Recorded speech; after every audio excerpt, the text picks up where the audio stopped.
તમારું નાનું બાળક રડી રહ્યું છે તો તમે એને મનગમતી વસ્તુ હાથમાં પકડાઈ દો છો અને એમાં એને બિઝી કરી દો છો અને પછી તમે તમારા કામે લાગી જાઓ છો. મિત્રો, એવા માતા પિતા ચેતજો.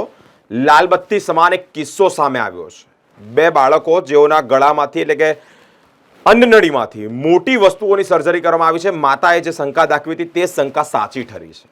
બે કિસ્સા ઘટ્યા છે, બે કિસ્સા પ્રકાશિત થયા છે કે જેમાં એક કિસ્સાની અંદર બાળકના ગળામાંથી સોયાબીનનો ટુકડો મિત્રો નીકળ્યો છે.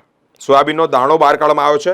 અને બીજા કિસ્સામાં એવું છે કે 1.5 વર્ષની એક દીકરી જેનું નામ અલી સુમેરા છે, તેના ગળામાં નાળિયેરનો ટુકડો ફસાઈ ગયો હતો અને તે કાઢવામાં આવ્યો છે. સર્જરી થઈ, પરંતુ મિત્રો સદનસીબે સર્જરી થઈ. હવે આ જ કિસ્સામાં સર્જરી અઘરી પડી હોત કે બાળકના જીવનું જોખમ તો કહેવાય જ, જીવનું જોખમ હતું અને જીવના જોખમે જ ડોક્ટરોએ એટલે કે તબીબોએ સર્જરી સફળ કરી છે. પરંતુ એવા માતા પિતા ચેતી જજો કે બાળકને મનગમતી વસ્તુ હાથમાં પકડાઈ દો છો અને તમે તમારા કામે વળગી જાઓ છો, એટલે તમે તમારા કામે લાગી જાઓ છો.